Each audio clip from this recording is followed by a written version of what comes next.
जो मृत बच्चों के परिवार हैं उन्हें उचित मुआवजा दिया जाएगा, इसकी मुझे खुशी है। जो दिल्ली पुलिस ने ब्रूटैलिटी करी है स्टूडेंट्स के अगेंस्ट, उन स्टूडेंट्स की जो सेक्रीफाइस थी उन्हें हम वेस्ट नहीं जाने देंगे। तो हमारा प्रोटेस्ट तब तक चलता रहेगा जब तक धर्मेंद्र प्रधान रिजाइन नहीं करते। दीर्घ 26 दिन पर অবশেষে বৃহস্পতিবার মধ্যরাতে অনশন ভেঙেছেন সোনাম ওয়াংচুক। দিল্লির বেসরকারি হাসপাতালে পৌঁছে তাকে খাইয়ে দিয়েছেন কেন্দ্রীয় মন্ত্রী জেপি নাড্ডা। উপস্থিত ছিলেন মন্ত্রী জিতেন্দ্র সিংও। তারপর শুক্রবার সকালে দীর্ঘ ভিডিও পোস্ট করেছে সোনাম। দীর্ঘ অনশন কেন ভেঙে দিলেন সেই কারণ ব্যাখ্যা করেছেন বিশিষ্ট শিক্ষাবিদ তথা সমাজকর্মী সোনাম ওয়াংচুক। ঠিক কি বলছেন সোনাম ওয়াংচুক সেদিকে প্রথমে নজর রাখুন। उन्होंने लिखकर आश्वासन दिया है, एक तो ये कि जो हमारे विद्यार्थी और युवा जंतर मंतर पर शांतिपूर्ण आंदोलन कर रहे हैं या जो 20 जुलाई को संसद चलो में भाग ले रहे थे, उन पर कोई कानूनी कार्रवाई FIR इत्यादि नहीं करेंगे। ऐसा बहुत होता है ऐसे आंदोलनों में, तो ये हमने आश्वासन लिया है कि ऐसा कुछ नहीं किया जाएगा। दूसरा ये कि जो पेपर लीक के इस हादसे में मृत हुए बच्चे हैं 20 से भी ज़्यादा, उन सब को उपयुक्त कॉम्पनसेशन दिया जाएगा, मुआवजा दिया जाएगा उनके घरों को। और तीसरा ये कि इस मुद्दे पर और शिक्षा और परीक्षाओं में जवाबदेही सरकार में लाने के बारे में संसद में पूरी तरह से वार्ता होगी, बहस होगी कि आगे से ऐसा ना हो और जो हुआ है उस पे पूरी जवाबदेही हो। अब आप कहेंगे ज़रूर कि धर्मेंद्र प्रधान जी के इस्तीफ़े पे क्या हुआ। पहली बात तो इस बात पे वो अभी मुझे कोई आश्वासन नहीं दे पा रहे थे कि ऐसा कब होगा, और संसद के फर्श पर तो इस पे चर्चा होगी ही। अब मेरे सामने 2 रास्ते थे, या तो मैं और अनशन पर बैठूं हफ्तों और शायद उसी में ख़त्म हो जाऊं, फिर आप ही लोगों में से हज़ारों लोगों ने मुझे आज से 2-3 हफ्ते पहले से कहते आए हैं कि आपकी जान ज़रूरी है, आपको संघर्ष आगे रखना है, ज़िंदा रहना ज़रूरी है। मगर मैं ये भी नहीं मानता कि हमने ये हासिल नहीं किया है। दोस्तों, मेरा दिमाग अलग तरह से चलता है। अगर वो ऐसा नहीं करते, इस्तीफ़ा नहीं देते, तो इससे हानि हमें या बच्चों को नहीं होगा, सरकार को खुद होगा। इस छोटे से मुद्दे को न टालकर वो खुद अपनी हानि कर रहे हैं।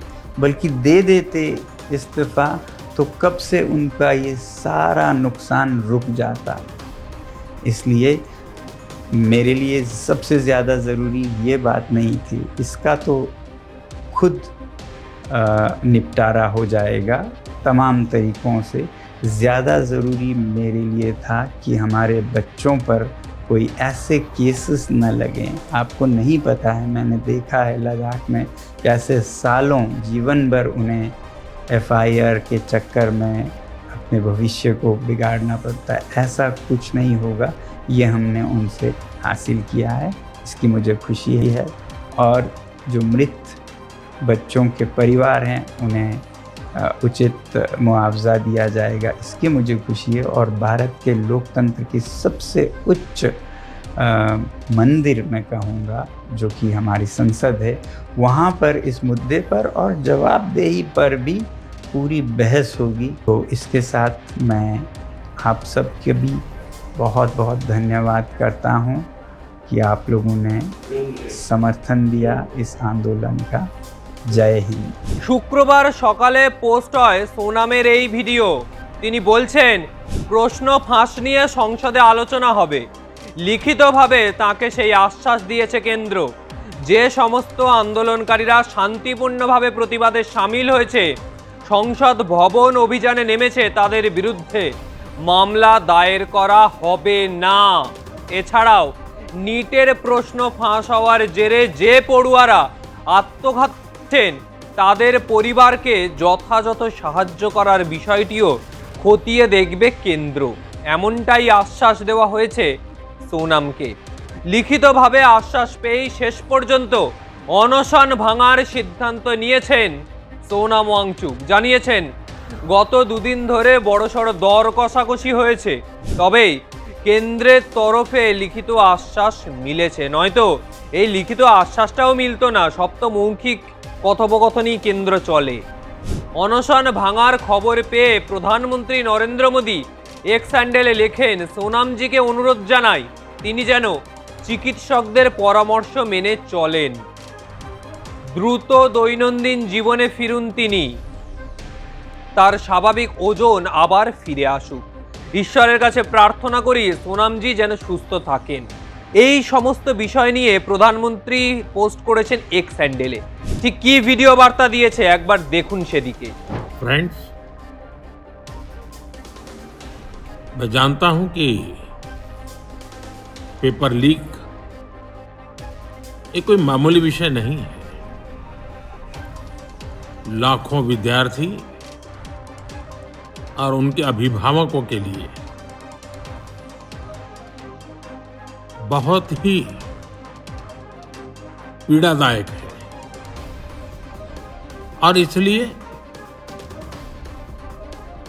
पेपर लीक घटना से अब तक पिछले 2.5 महीनों में अनेक विध कदम उठाए गए, गुनहगारों को पकड़ा गया है, वे जेल में पड़े हैं। हमारा सबसे महत्वपूर्ण जिम्मा था कि विद्यार्थियों का 1 वर्ष बर्बाद न हो। तत्काल परीक्षाएं लेना बहुत जरूरी था। सरकार ने अभी पूरी शक्ति का उपयोग करके कम से कम समय में 22 लाख जितने विद्यार्थियों के एग्जाम हो जाएं, इसका प्रबंध किया। और अभी 5-6 दिन पहले 19 तारीख को रिजल्ट भी आ गया और देश भर में उत्तीर्ण हो गए विद्यार्थियों की खुशियों की खबरें भी आ रही है। लेकिन हम वहां पर संतोष मानने वाले लोगों में से नहीं है और इसलिए मैंने आज फास्ट ट्रैक कोर्ट के लिए विभागों को निर्देश दिए थे। आज विभागों ने लगातार मेहनत करके देर रात मुझे मुसद्दा भी दे दिया। फास्ट ट्रैक कोर्ट और कठोर सजा के प्रावधान के साथ का ये मुसद्दा कल कैबिनेट में चर्चा होगी। कैबिनेट के साथियों के सुझाव के बाद उसका अंतिम रूप दिया जाएगा और सोमवार से संसद का दूसरा सप्ताह शुरू हो रहा है। तब जल्द से जल्द उस बिल को सदन में पारित कराने का प्रयास किया जाएगा। ককরোচ জনতা পার্টিকে স্বাগত জানিয়ে অনশন ভেঙেছে ভাঙার এই সিদ্ধান্ত। ককরোচ জনতা পার্টি বলছে সোনাম স্যার অনশন ভেঙেছে নিজেদের মধ্যে খুবই স্বস্তির। নিজের জীবন বাজি রেখে গোটা দেশের চেতনাকে তিনি জাগিয়ে তুলেছিলেন। আমাদের দেশের জন্য আপনার প্রাণ অত্যন্ত মূল্যবান। सोनम सर ने अपना हंगर स्ट्राइक तोड़ दिया है, तो इससे हमें बहुत ही खुशी और राहत मिली है, क्योंकि सोनम सर की जो लाइफ है वो इस देश के लिए बहुत ज़्यादा कीमती है। कॉकरोच जनता पार्टी का जो प्रोटेस्ट है जंतर मंतर पर, वो वैसे ही चलता रहेगा जब तक धर्मेंद्र प्रधान इस्तीफा नहीं देते। सोनम सर का जो सेक्रीफाइस रहा है 26 दिनों का, उसे हम वेस्ट नहीं जाने देंगे। जो दिल्ली पुलिस ने ब्रूटैलिटी करी है स्टूडेंट्स के अगेंस्ट, उन स्टूडेंट्स की जो सेक्रीफाइस थी उन्हें हम वेस्ट नहीं जाने देंगे। तो हमारा प्रोटेस्ट तब तक चलता रहेगा जब तक धर्मेंद्र प्रधान रिजाइन नहीं करते। নিটের প্রশ্ন ফাঁসের জবাবদিহি চেয়ে এবং শিক্ষা ব্যবস্থায় বদলের দাবিতে গত 26শে জুন দিল্লির যন্তর মন্তর আমরণ অনশন শুরু করেন সোনাম। পাশে পান ককরোচ জনতা পার্টিকে। সেই আন্দোলনই ধীরে ধীরে বড়সড় বিদ্রোহের রূপ নেয় রাজধানীর বুকে। সোনামের শারীরিক পরিস্থিতির অবনতি ঘটলে তাকে প্রথমে সরকারি হাসপাতালে নিয়ে যাওয়া হয়, কিন্তু সেখানেও চিকিৎসা নিতে অস্বীকার করেন সোনাম। হাসপাতাল থেকেই চালান অনশনের আন্দোলন। পরে আদালতের নির্দেশে তাকে মেদান্তা হাসপাতালে স্থানান্তরিত করা হয়। এবার দীর্ঘ অনশন ভাঙলেন সোনাম ওয়াংচুক। কিন্তু এখানেই প্রশ্ন থাকবে, সোনাম ওয়াংচুক অনশন না হয় ভাঙলেন, কিন্তু এই অনশন ভাঙার পরবর্তী সময় আদৌ কি ককরোচ জনতা পার্টির আন্দোলন থামবে? কারণ রাজপথে বিভিন্ন জায়গায় ককরোচ জনতা পার্টির আন্দোলন আস্তে আস্তে বড় রূপ নিচ্ছে, আরো বৃহত্তর রূপ নিচ্ছে গোটা দেশে জুড়ে।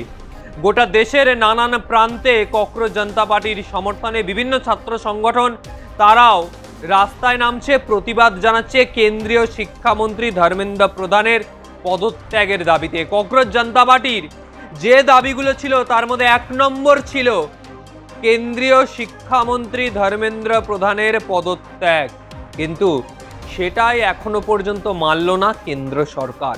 ফলে স্পষ্ট ককরোচ জনতা পার্টির আন্দোলন কোথাও গিয়ে থমকে যাবে না সোনাম ওয়াংচুকের অনশন ভাঙার জন্য।